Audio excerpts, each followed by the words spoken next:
Hello my friends and welcome back to Joe's Gunpla Garage. Today we have another backlog video, and today we're going to be looking at all the high grade kits that I added to my collection towards the end of 2024. So these should all be kits that were not seen in my original high grade backlog video. It's not a ton of kits, but there are some good pickups in here that was desperately needed for my collection. And you'll see those when you see them on screen. You'll know right away, okay, yeah, that was one he's talking about. So to start this video, we're gonna start with the two biggest ones and go from there. So here we have a high-grade Destroy Gundam. This was a Mecha Warehouse Ding and Dent win. And the way that works is they'll post something, say, hey, this has some dings and dents on the box. Put an emote on this post to get entered to win, so they'll pick someone at random, and whoever gets picked gets a slight discount on the item. So that's how I came to a second Destroy Gundam. I wasn't super impressed with my initial unboxing video, so now that I have more unboxing videos under my belt and I kind of have a rhythm to them, that's why this is here. This is also going to be scribed on, and I'm going to try and add some more much needed detail to this kit. So I'll have an original straight built kit, and then I'll have a more customized scribed version of the Destroy Gundam. Our second really big kit here is the high-grade Nightingale, which is a fantastic high-grade kit, so I do need to do an unboxing video of this one because the primary goal of this channel is to have an archive of unboxing every single numbered high-grade. This is also going to be scribed, and I'm going to add some more real-grade type of detail. I do have the Red Hawk Spec 2, but I wanted to do something with the official Bandai release more than just decals. So this will be getting the full treatment, paint, scribing, etc. Plus, I like the look of the Nightingale a lot. This is now the third Nightingale in my backlog that we've looked at, so I guess it's fair to say that I'm a pretty big fan of the Nightingale. Our third bigger kit that we're looking at is a Destiny Gundam Spec 2 with Zeus. On this channel, I've already reviewed it, I've already unboxed it, so I'm not going to spend a lot of time on it, but again, like the other two we just looked at, this one's going to get more scribing to it, and I'm going to try to make it work with a real grade Destiny. I'm thinking the Ukatsuki conversion parts will work on the real grade Destiny, so I'm going to scribe this, give it more real grade type of stylings, and then fit a real grade Destiny in here, so then we can have a high grade Destiny Spec 2 with the Zeus and a real grade Destiny Spec 2 with the Zeus. Here we have a pretty simple gym. This is the Gym Command Space type. I bought this to replace one I messed up trying to work on seam line removal. That other one is just completely toast. So this is to replace that one. And like the others on the channel, this will be unboxed to make an archive of unboxings of the numbered high grades on the channel. A pretty boring pickup as well, but in the interest of collecting them all and showing them off on the channel, we have the Base Jabber, which is used to great effect in Unicorn to give the Justas some atmospheric flight capabilities. It's just sort of an accessory to these more special forces type of grunt suits. That way they can fully fight Zeon to the best of their abilities. So here we have the Marasai Unicorn version, which looks pretty good. It looks nice in this green color. I do like that better than the orange.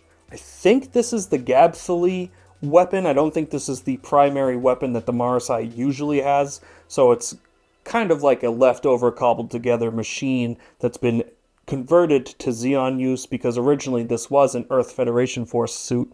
But it does look very Zeon inspired, it always has. So it fits right at home with the Zeon remnant forces on Earth. So here we have a full armor Unicorn Gundam with the green Psycho frame. There is another version of this with the red Psycho frame. What's nice about this version is that it doesn't transform, so it should be pretty solid. I think the articulation's a little lackluster on this, but it is a full armor Unicorn Gundam, so it should be able to hold all these weapons relatively easy because it's a high grade, so it's very easy to tighten the joints on a high grade. So this should be a decently posable full armor Unicorn Gundam. If you didn't want the real grade, this is your next best bet. From Gundam 00, we have the worst design ever from that series. We have the Raphael Gundam, which has these arm incoms which kind of lay on top of the Gundam, but they can also split off and turn into Seraphim Gundam 2, I think that's how that works. I'm pretty sure this is just a Gundam laying on top of another Gundam. It's so goofy and out of left field and makes no sense. This is my least favorite Gundam from the AD timeline, and I think a lot of other people would tend to agree with that assessment. So here we have the Efreet Schneid, which is a specialized melee-focused unit that Xeon used. It was primarily used in video games, but we finally see it on screen during Unicorn. So this is the Unicorn version of the Efreet. As you can see, it's got these knives all over the place, so it's definitely very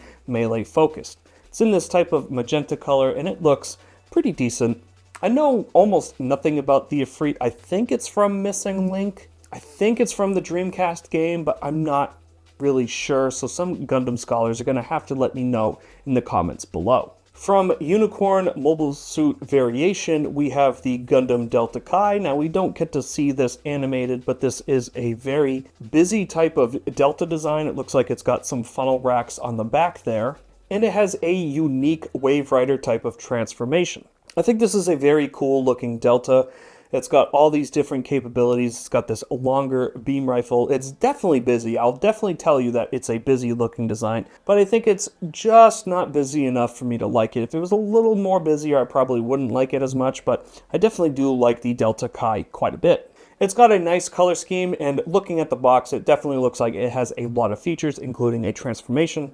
All around, I think this is a pretty decent looking mobile suit. From 0083, we have the Jim Cannon 2. This is a Jim, but with some cannons on it.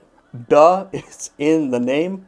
It's got this cool, like, Type 89 looking assault rifle here, which is bullpup fed, which looks pretty nice. And it's got this big, chunky armor. So this is a big, chunky boy with some nice artillery cannons on it.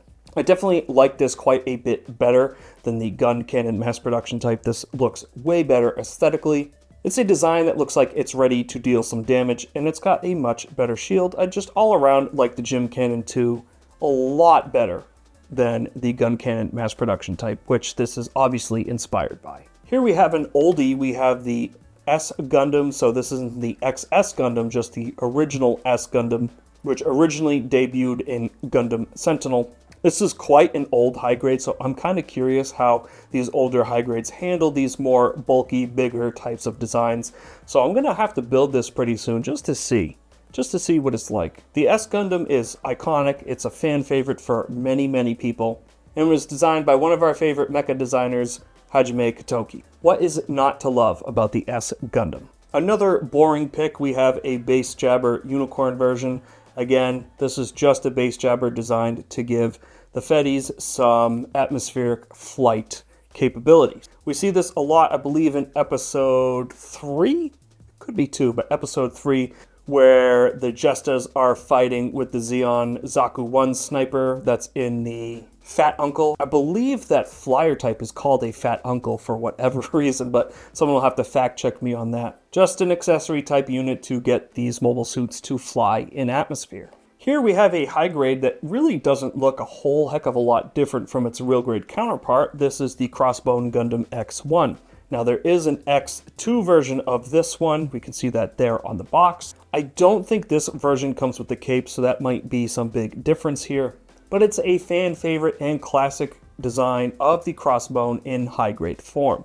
A very neat pirate themed mobile suit. Again, after many years of searching, I was able to get a Nobel Gundam. I do have the Nobel Gundam Berserker mode, but I didn't have the original version, so it's nice to get the original version in hand finally. I really do like this design. I love all the G Gundam designs, but this one looks pretty good, and it's a fan favorite for many obvious reasons. It doesn't really say Neo Sweden when you look at it, especially because it's so obviously based off Sailor Moon, but it's such a classic you can't help but love the Nobel Gundam. Here we have the Zaku 2 High Mobility type. This is the Black Tri-Stars version, so realistically I should get another 2 of these. This is what Gaia, Mash, and Ortega use before they're given DOMs.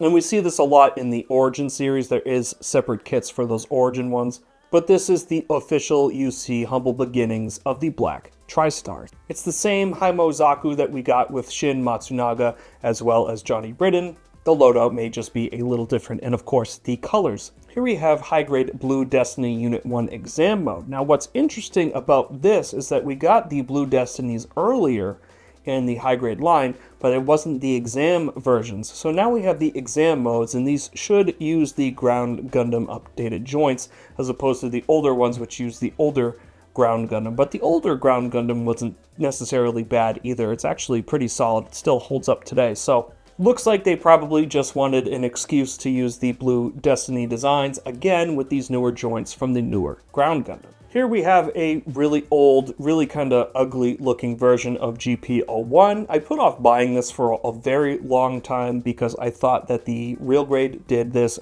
justice enough. But in my never-ending quest to collect all of the real grades, I had to pick this up. And it finally was added to my private warehouse from Hobby Link Japan. This is one of my favorite Gundams of all time, so I am interested to see how this old high grade holds up. So here we have Unicorn Gundam number 2, the Banshee Norn in Unicorn mode. So there is a separate version of this in Destroy mode, and then there's also a separate version of this in just the regular Banshee, not the Norn in Unicorn, and then also Destroy mode as well for that version. If you want to talk about double dipping, the Banshee gets double dipped way more than the actual Unicorn. It's a neat design. It's in Unicorn mode. If you've built one of these in Unicorn or Destroy mode, you've kind of built them all, so we're just going to move on. Here we have a thick boy. We have the Byerland Custom. Now we see this mobile suit do a ton of work during the attack of Torrington Base by the Zeon remnants in Unicorn. It breaks out of its hangar and it goes completely wild against Zeon and takes out a ton of mobile suits. It's a heavily upgraded version of the Byerland that we saw in the original Zeta Gundam, so it was pretty cool to see this come back and work as official Earth Federation forces rather than the Titans. It even has a more Federation forces type of design for the head, so it definitely looks more like a good guy rather than a villain. Here we have the Zeta Plus Unicorn version, a very militaristic take of the Zeta Plus that we originally saw with Sentinel. Sentinel didn't have a ton of high-grade support, so it was nice to see this show up in Unicorn and then get a kit from it. I love the look of the Zeta Plus. I love the look of the Zeta Plus C1. There's a lot to love here, and it's a design that looks really fantastic in this Battleship Gray. It's such a chef's kiss type of design here. Toki really cooked with the Zeta Plus. Another kit that I really put off from buying, we have Gundam GPO1. Now, it's okay that this is ugly. This came out really, really early in the HG line. Given the popularity of its design, I'm honestly surprised that this hasn't been brought through as a HG revive yet, but that's what the real grade is for. It's definitely got some weird proportions, like the face is really, really wide. It looks super goofy. It doesn't even look like the art that we see here on the actual box itself. I really do love the GPO1, so it will be fun to put this on my shelf with my real grade so then we can see this relic against something newer with a lot more tech built into it. So here we have the HG Revive Strike Rouge. Now, I'm not sure if there was an original high-grade Strike Rouge, but this uses the Revive molding of the Ale Strike Gundam, so that's why it's basically a HG Revive. This is just a Strike Gundam, but it's pink. Looking at the box, it looks like it has a lot of articulation, so they're able to pull off a lot of really cool poses here. This might be a more reliable version of the Strike as opposed to the real grade. I haven't built either this or the Revive Strike Gundam, so I can't say for sure, but it does look like you're going to have a more reliable out-of-the-box experience out of this Strike Rouge than the real grade itself. Here we have the Delta Gundam, which is technically an MSV. This is basically what the Hyakushiki was supposed to be completed and look like. However, that was canceled, and the Hyakushiki existed as the Hyakushiki. So not technically a Gundam, but very heavily based off the design plans for the Delta Gundam. So because this is a completed Delta Gundam, it has a transformation, it has more armor, and it has some better weaponry. This is a fully gold-plated kit, so it is quite expensive. I believe this is like $55 US, and that's simply because it's gold-plated. I don't know how this compares to the Hyakushiki Revive, but they came out somewhat close together. So I'll be interested to see how limited this is on articulation versus the HG Revive Hyakushiki. So here we have the XS Gundam. This is the upgraded version of the S Gundam, so it has these extra boosters on it. This is in the original coloring, so the Master Grade 1.5 XS has some lighter toned blues here. So this is a little bit more saturated. To be really honest with you, I'm surprised that we haven't seen this in real grade form, just given its popularity. I think it's probably only a matter of time, especially because of how old these high grades are. These were very, very early in the line. The copyright date of this kit is 2002, so this is pretty old. It's big and it's iconic. What is not to love about the XS Gundam? A kit I've been wanting to cross off on my list for quite a long time. This is the original Gian. Now I don't like the Gian, but I needed high grade number 2 for quite a long time, so I was able to pick this up from Surugaya, and it looks like it's very, very yellowed all the way around the box, so it looks like it's been sitting in like in a shop window for quite a long time. It doesn't smell like smoke or anything, so it's not really smoky, and it is brand new in box. I'm just happy to have crossed this off my list because I really don't like the Gian, and I really didn't want to spend a ton of money purchasing this kit. Similar to the Gian, we have another really, really old one. This is the Gundam Mark II Titans version, and this is the original high-grade Universal Century. Again, another really old kit coming out in 2002. I'm very curious to see how this one holds up versus the real grade and even the HGUC Revive version. This came out before the AUG version, and the AUG version wasn't obtainable unless you bought it with the Flying Armor or the Super Gundam. So there's no standalone version of the AUG Gundam Mark II like there is for this with the Titans. Another really rare, really old kit, we have the original Zeta Gundam, so not the Revive, and again, this was just purchased to cross it off the list of having one of every single numbered high grade. Looking at the box, it does look like it has a decent amount of features on it, so I'm interested again to build this one and then compare it to the Revive and see ultimately what's different. I know that the Revive does have a bit of stickers to it, so I am very curious to see how many stickers are included on this older Zeta Gundam. Of course, all the models shown on the side of the box are painted professionally, so it's very hard to tell what this kit looks like out of the box versus what it looks like completed. From Iron-Blooded Orphans, we have Gundam Chimaris, just the standard Chimaris, not the one with the booster or the trooper. Always thought the head of this was absolutely hideous. It just looks like a jar, but I do find a lot of charm in its ugliness. I'm curious if we'll ever get a master grade of the Chimaris line. It's kind of a thick, chunky, like knight-based mobile suit, so I do think it looks pretty cool despite its ugly charm of the head here. And I really didn't mind Gaelio as a character either. This is one of the few IBO kits in my backlog, so I definitely need to work on collecting more of these IBO kits, especially as they've been reprinting them like crazy lately. I don't know which version of the Chimaris I like the best. I might like them all equally, but I think the Trooper's a little bit up there over the original. So here we have Gundam Cherubim Saga. This is originally an MSV from Gundam 00, but they released it here as some type of build divers or build fighters set. I bought this to paint it in its actual Gundam Cherubim Saga colors from MSV 00, and then this is going to go on my 00 shelf. This is similar to Exia, how Exia is based off the theory of 7 swords. This is Cherubim with 7 guns, so it has an assault rifle and a couple pistols here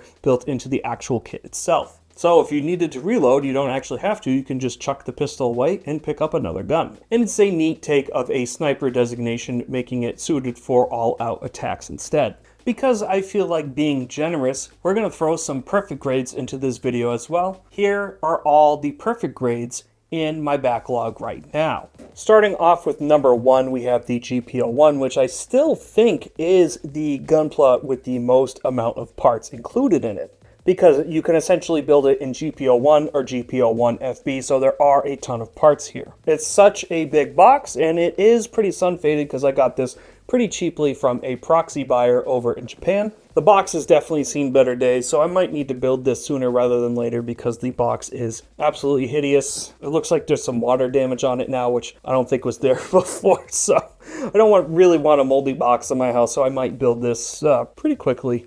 Another really old perfect grade, we have Wing Gundam 0 here, and this is the Kotoki redesigned version with the angel wings. Now, this kit isn't super exciting and it's pretty anemic with details. It also doesn't have an open hatch gimmick, and because it's Wing Gundam, it's shorter than all the others. So what I did to spruce it up is I purchased this SH Studio add-on kit. So this adds on more armor for the Wing Gundam and makes it look a lot better and more closer to today's standards. Because this will be a fully painted build and my first fully painted perfect grade, this is probably going to take me quite a bit of time to accomplish. So it's been waiting a little bit for me to have like a week or 2 weeks to really devote my time to just building this and knocking it out and making it as perfect as I possibly can. Another really early perfect grade, I just got this for Christmas this year. Thanks, Mom. This is the Zaku 2. This is Char's Zaku 2.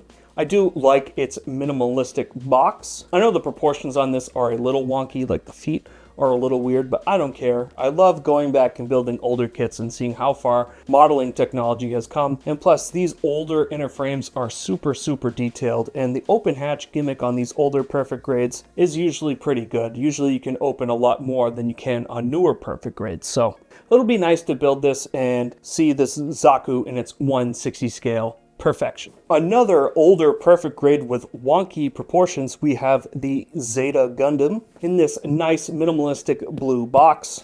But on the back here, we get to see a blueprint both in Wave Rider mode as well as in Mobile Suit mode. Very interested to build this and see how the transformation is, because transformations on Zetas are always a point of contention. It's just a classic fan favorite design. I do love the Zeta quite a bit, so I'm happy that it has an iteration in 1/60 scale. Here we have a basic Unicorn Gundam, so this is going to be getting the full painted inner frame treatment. I do love painted inner frames a lot more than LEDs and things such as that for the Psycho frame itself. I've already built this. Unfortunately, because of the paint job, I did have a slight screw up, so I did an alcohol wash, and whatever it did with the alcohol wash reactivated the thinner for the paints I used and melted all of the Psycho frame plastic in the alcohol wash. So unfortunately, the kit basically half disintegrated. So this I got to replace it. It was also a full armor build that got disintegrated, so I had to get a replacement full armor set for it. I don't have a ton of room for this. Even the Perfectibility Divine was pretty hard to find a spot for. So hopefully I can fit it up there, replace old PGU, and put it there in the corner. I think that would be a pretty decent spot for it. It'll be getting a green Psycho frame to match the final battle version, and I think that looks really nice. I do like the green Psycho frame over the red. Another unicorn, here we have the Banshee, and again, this one is going to be getting a painted inner frame. I just don't know what color yet. I've seen these inner frames painted in copper, in gold, in yellow. I really want that orangish type of gold, but a final battle Banshee would also be cool as well, so I could paint it green. I don't know, I have lots of options, and I do like the Banshee quite a bit. Black Lion, the sister of the unicorn. This box has definitely got a very good presentation to it too. It looks really, really great here. Here we have a PGU, which is a fantastic experience. I do already have a PGU, but this one's going to be painted in G3 colors, so it's just waiting for me to find the time to fully devote to a painted project. I'm unsure if I'm going to paint the entire inner frame because a lot of that you don't get to see, but I will at least paint the pieces that you can open the hatch and see. If you haven't built the PGU yet, I highly recommend it. It's a great perfect grade and one of my favorites. Last and certainly not least, it's my actual favorite perfect grade of all time. It is the perfect grade Exia. The added proportions and colors on the Exia look phenomenal, and this is a version that I actually prefer the lighting in. The lighting looks great if you get the Exia. Definitely make sure you get the lighting add-on for it. It really does spruce the kit up quite a bit. I got this and I wasn't going to do a lighted version of it, but then Cosmo came up with an LED kit, so I might get the Cosmo kit to put in here. But I don't think the Exia has ever looked better than the perfect grade, and I did plan on doing a chipped weathered build of this perfect grade. Thank you so much for tuning into this high grade / perfect grade backlog video. I hope you enjoyed that little surprise of the PGs there at the end. I wanted to do something a little different because we already had such a large high grade backlog video in 2024, plus the premium Bandai backlog videos, so it didn't make sense to do a video of just the perfect grades by themselves. So I said, you know what, we'll put it in at the end of the high grade video just as a little treat. So now I'm finally all caught up with these backlogs. I don't have to make another one of these videos for a while, which is fantastic because my backlog is in like 3 different areas. So it's really an act of God to get all the kits in here. It really takes like an entire day to do. So if you watched this video, if you enjoyed this video, let me know in the comments below. Be sure to leave a like and maybe hit that subscribe button while you're at it. There's plenty of more fun Gunpla type of videos coming your way soon, and that catches us up with these backlogs. So now if there's a kit that you guys are dying to see either unboxed or built or reviewed, you now know what I have and you can now request it on the channel. I wouldn't be here today if it wasn't for my subscribers. As of filming this, I'm at like 4,920, so we're so close to 5K. I really hope to hit that milestone soon. I really want to keep this momentum going. I really don't want to stop anytime soon, and I want to continue bringing you guys some quality Gunpla content. I really hope you guys take a lot of good stuff away from my videos. Until the next time, my friends, stay safe, have fun, and happy building.